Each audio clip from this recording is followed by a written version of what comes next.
Alam nyo ba napakadali lang tugtugin ng saxophone? Sige, papakita ko sa inyo kung paano. Okay, ito yung reed. Ito yung nagbabibrate pag hinihipan. Tapos lalagay nyo lang sa mouthpiece.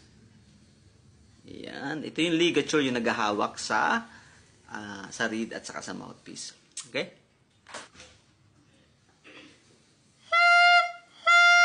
Okay, actually tutunog na siya eh.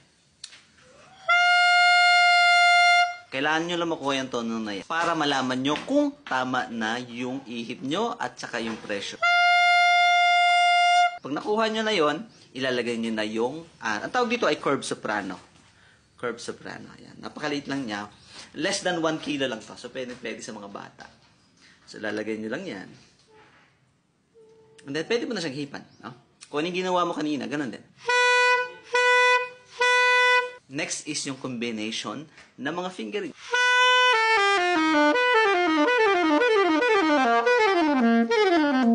Sige, tugtog tayo.